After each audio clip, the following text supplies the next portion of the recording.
पडद्यामागून काय बोलताय त्याच्यावरती प्रश्न विचारू नका. सन्मान्य राज ठाकरे यांनी जी भूमिका मांडलेली आहे ती योग्य आहे. एका पराभवानं मुळात हा पराभव मानत नाही. आम्ही चांगल्या प्रकारे लढत दिली, आम्ही चांगल्या प्रकारे आघाडी घेतली. महाराष्ट्र नवनिर्माण सेनेला अजून 10 ते 12 जागा मिळणं अपेक्षित होतं, पण त्यांचे सुद्धा अनेक उमेदवार महाराष्ट्र नवनिर्माण सेनेचे हे थोड्या थोड्या फरकानं पडलेले आहेत. आता जसं मुलुंडला सत्यवान दळवी यांचा विजय जाहीर केला आणि त्यांनी विजय मिरवणूक काढली. खरं म्हणजे त्यांनी तिकडे थांबायला हवं होतं काही काळ, असं आत्ताच मी चर्चा केली. कारण रिकाउंटिंगची व्यवस्था होती पण ती करू शकले नाहीत.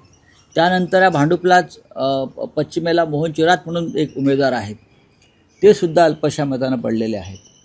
इथे विश्वनाथ ढोलम आहेत, ते सुद्धा फार थोड्या मतानं पडले. याला काही वेगळी कारण आहेत, पण आम्ही सगळ्यांनी, शिवसैनिकांनी, आम्ही सगळ्यांनी महाराष्ट्र नवनिर्माण सेनेचे उमेदवार जिंकून यावे यासाठी शर्थ केली.